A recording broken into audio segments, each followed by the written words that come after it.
2 verses. Adapted from the archaic translation by Mrs. Rhys Davids. Therigatha. Abhirapananda, daughter of the Sakyas, Kapalavathu. Born in the time of the Buddha Vipassi.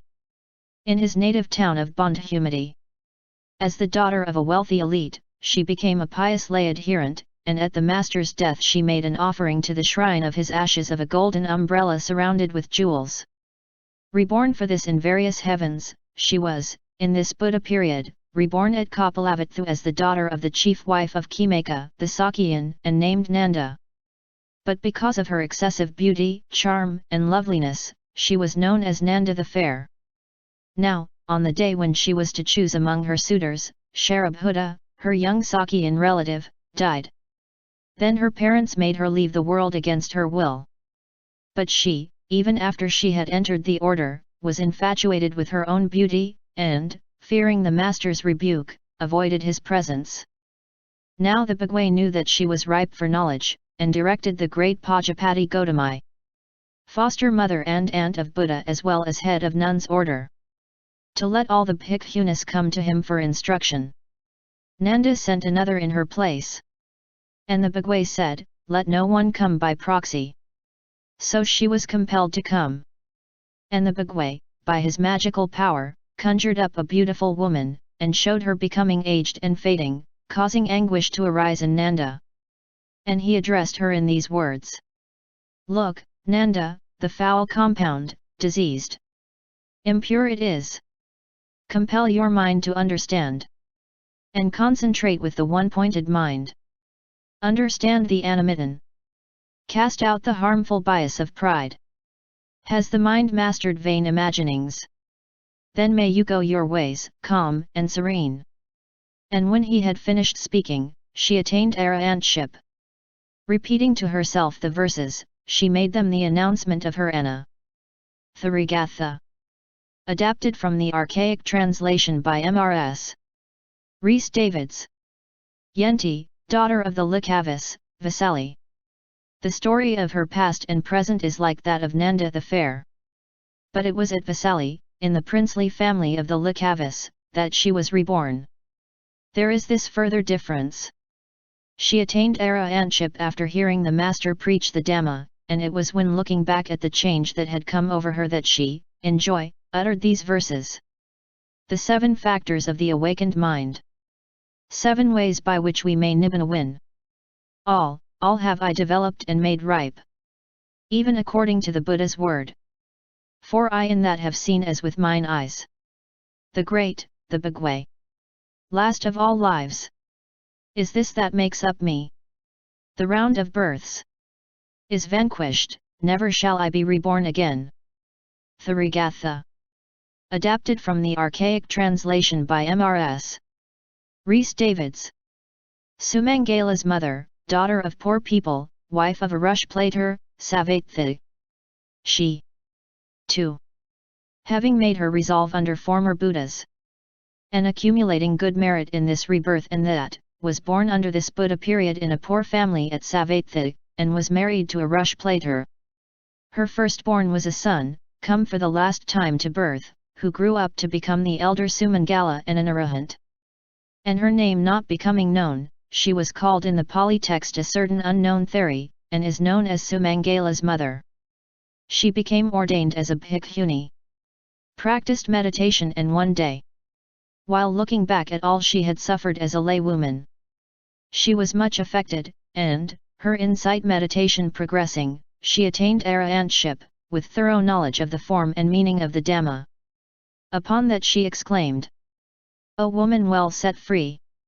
How free am I! How thoroughly free from pestle and mortar! I was dark and dirty working with my cooking pots. My brutal husband ranked as even less than the sunshades he sits and weaves alway. Cleansed now of all my former lust and hate, I dwell, musing at ease beneath the shade of spreading tree branches. Oh, how blissful! Blissful I am in meditation." Therigatha. Adapted from the archaic translation by Mrs. Rhys Davids. Adhakasi, daughter of a millionare of Kasi, ex-harlot. Born of a respectable family, in the time of Sikhi Buddha, she won understanding, and became a bhikkhuni, established in the moral precepts. But she reviled an arahant elder nun by calling her a prostitute, and for this she went to hell. In this Buddha period she was reborn in the kingdom of Kasi as the child of a distinguished and prosperous citizen. But because of the persistent effect of her former evil speech, she became herself a prostitute. How she renounced the world and was ordained by special messenger is related in the Kula Vaga. For she wished to go to Savatthi to be ordained by the Bhagway. But the unrestrained people of Benares barred the way, so she sent and asked the advice of Bhagava, and he permitted her to be ordained by a messenger. Then she, working at insight meditation, not long after obtained arahantship, with thorough knowledge of the Dhamma in form and meaning. Upon that she exclaimed, "No less my fee was than the Kasi realm. Paid in revenue, this was based on that. Value for value, so was fixed for me. But irksome now is all my loveliness. I weary of it, disillusioned. Never would I more, again and yet again, run on the round of rebirth and of death. Now real and true for me the triple knowledge. Accomplished I am in the Lord Buddha's discipline." Therigatha. Adapted from the archaic translation by Mrs. Rhys Davids. Siddha, daughter of great elite of Rajagaha.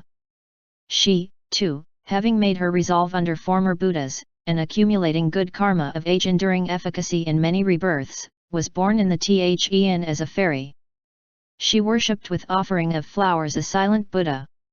And after many other births among men and gods, she was, in this Buddha period, born at Rajagaha in the family of a leading elite. When she had come to years of discretion she heard the master teaching at the gate of Rajagaha, and, becoming a believer, she was ordained by the great Pajapati the Gotami, the sister and co-wife of the Buddha's departed mother as well as head of nuns' order. And at length, in her old age, when she had climbed the vulture's peak, and had done the exercises of a recluse, her insight meditation progressed, and she won to arahantship. Looking back at that, she gave utterance as follows. "Though I be ill and weak, and all my youthful spring be gone, yet have I climbed, leaning upon my staff, the mountain crest. Thrown from my shoulder hangs my cloak, overturned my little bowl. So against the rock I lean, and prop this self of me, and broken away the darkness of ignorance within."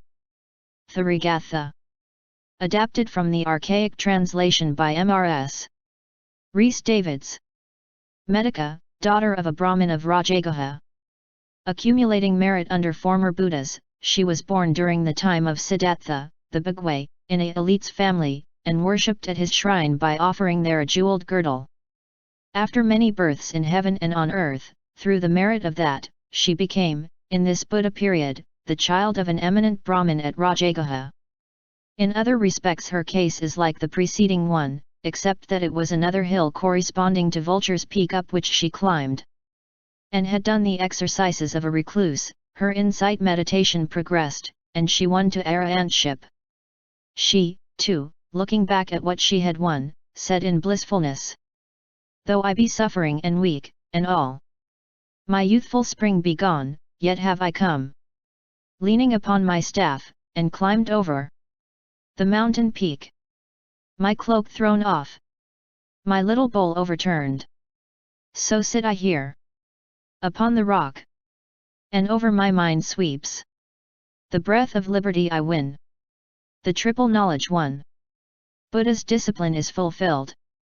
Therigatha. Adapted from the archaic translation by Mrs. Rhys Davids.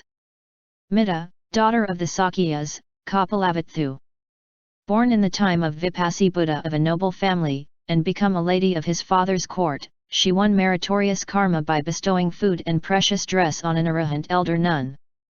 Born finally, in this Buddha period, in the princely family of the Sakyas, at Kapilavatthu, she renounced the world together with great Pajapati the Gotami, the sister and co-wife of the Buddha's departed mother as well as head of nuns' order.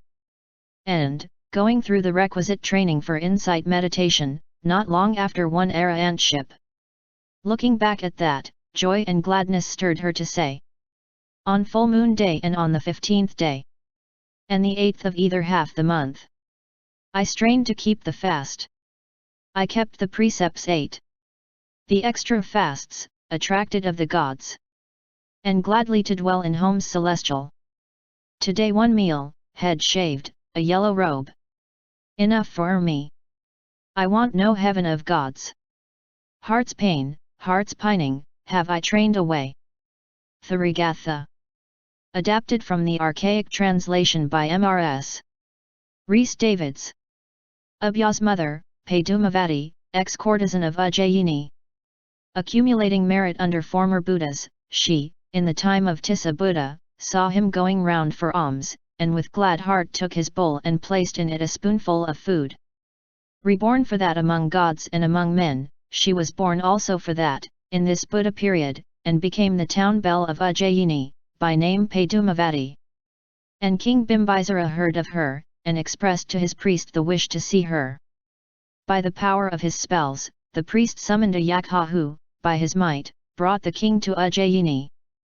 And when she afterwards sent word to the king that she was with child by him, he sent back word, saying, if it be a son, let me see him when he is grown. And she bore a son and called him Abhaya. When he was 7 years old she told him who was his father, and sent him to Bimbisara.